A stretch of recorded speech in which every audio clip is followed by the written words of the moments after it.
What is up, dudes and lady dudes? Welcome back to Just Nuts, guys. Today, we've got our first reveals for Duelists of Gloom. This is the next, I guess I would say next, but I guess it's more so like a revamp of Legendary Duelist. And they revealed that the cover is Merrick, which is actually sick, because Merrick is probably best villain, other than Pegasus, of course.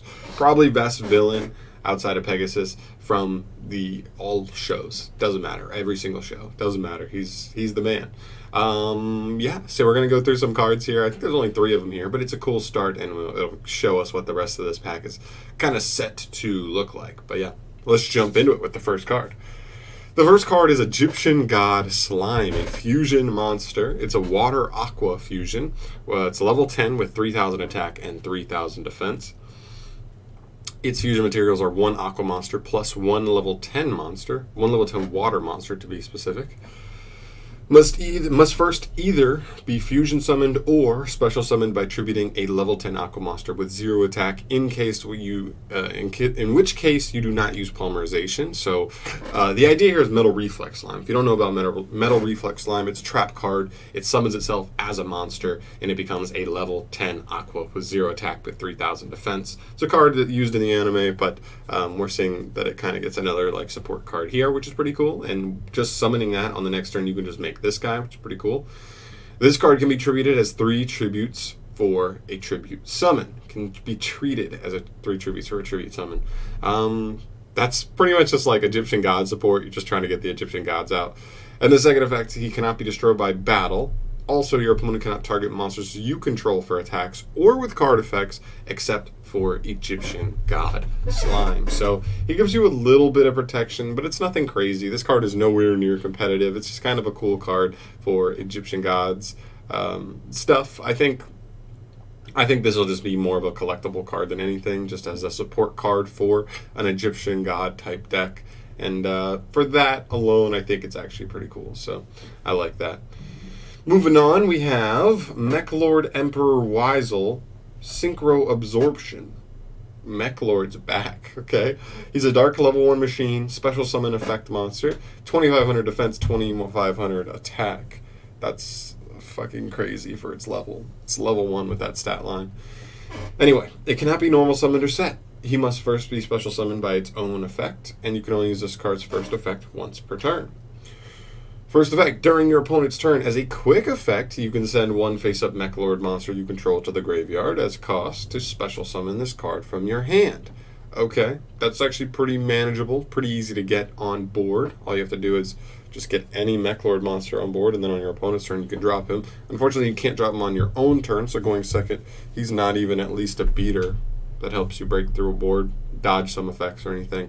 It is only on your opponent's turn, which still has utility for sure. Second effect, if this card is special summoned, you can target a monster your opponent controls. It cannot attack for the rest of this turn. Gosh, that really needed to be target a card your opponent controls, like a face-up card, and just negate its effects till the end of the turn. That's what this needed to be. This needed to be a 25 beater built in. It seemed to be an infinite impermanence, but also built in as a beater. That's what this needed to be, and it's not. It's not so good.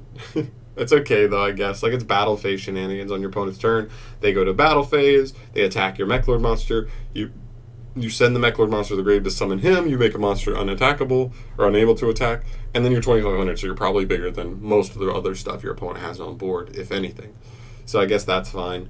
And the third effect, when a card or effect is activated that would destroy a card or cards on the field. Quick effect, you contribute this card, negate the activation, and if you do, destroy that card. I guess it stops Lightning Storm.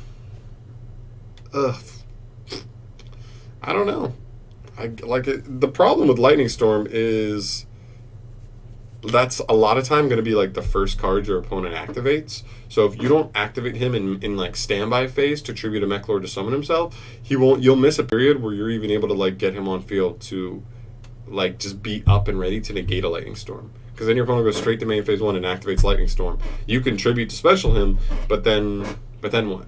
You wouldn't be able. The card has already been activated, so you wouldn't be able to negate it anymore. So that's not even that good, there, in my opinion. This card's really weak unless like this deck got other specific cards that like make this more applicable in their deck. better in their deck. I could see it being interesting. I could see it being useful just because its summoning condition is like so easy. I mean, there's multiple just low-level MEKLORDs you can normal summon and make him live to get on field. An easy 2500 beater. He's just slow, and his other effects are like mediocre at best. So I don't know. I think he's like okay at best for sure. And then the last card we have here is actually a JINZO card called Cyber Energy Shock.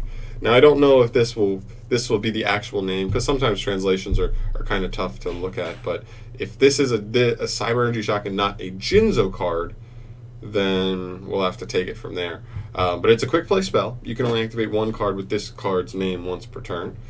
First effect, if you control JINZO, target one card on the field, destroy it. Then, if it was a trap, you could apply one of these effects. You can either negate the effects of one face-up card on the field until the end of the turn as well, or every JINZO you control will gain 800 attack permanently. This card's really cool. Also, one thing that's really interesting is that Cyber Dragons really easily search any Cyber spell or trap card. Now, you do have to control a JINZO to make this possible, but I don't know. I don't think it's entirely out of the realm of possibility that Konami at some point makes like a JINZO Link monster that's kind of generic. That's like kind of just like trap hate. I could easily see that. I think that would be a great way to like carry on JINZO's like legacy to like a somewhat competitive usage, you know. But yeah, he's this card's pretty good. I think like unfortunately all the JINZO archetype has so far is like literally JINZO and like JINZO Jector. Those are like the only two cards that are like any kind of good. Maybe there's some other things that I'm just not. I'm also like not the most well versed on JINZO stuff, but that's all I know for the time being of like stuff that's like any kind of usable. This is a nice card though. If this was searchable in a JINZO archetype, and maybe they go all out here and they give like really make a JINZO archetype, and this is searchable, it's literally just like a Trident pop, and then the potential to also like imperm at the same time. It can be set, used as a disruption. It can be activated to break a board. I think it's pretty cool. I don't know. So yeah, that's pretty much it. Nothing too crazy from like the competitive scene, but I think they're trying to restart and rebrand with Legendary Duel. So I think they're going back and like trying to get some really just like cool legacy support, not necessarily good legacy support. So I'm still really excited. I still think this is really cool to see for like these old classic like type mini monsters that aren't even like archetypes yet. I guess some of them are. Like I guess the Egyptian gods count as an archetype. I guess. The MEKLORDs probably count as an archetype, and I don't even know if JINZO counts as an archetype. It has like 5 cards. They're all monsters, and they like don't do much. So yeah, I don't know, but it's really cool. I'm really excited to see what else comes here. Definitely stay tuned. I'll definitely keep you guys updated anytime any more news is revealed for this set.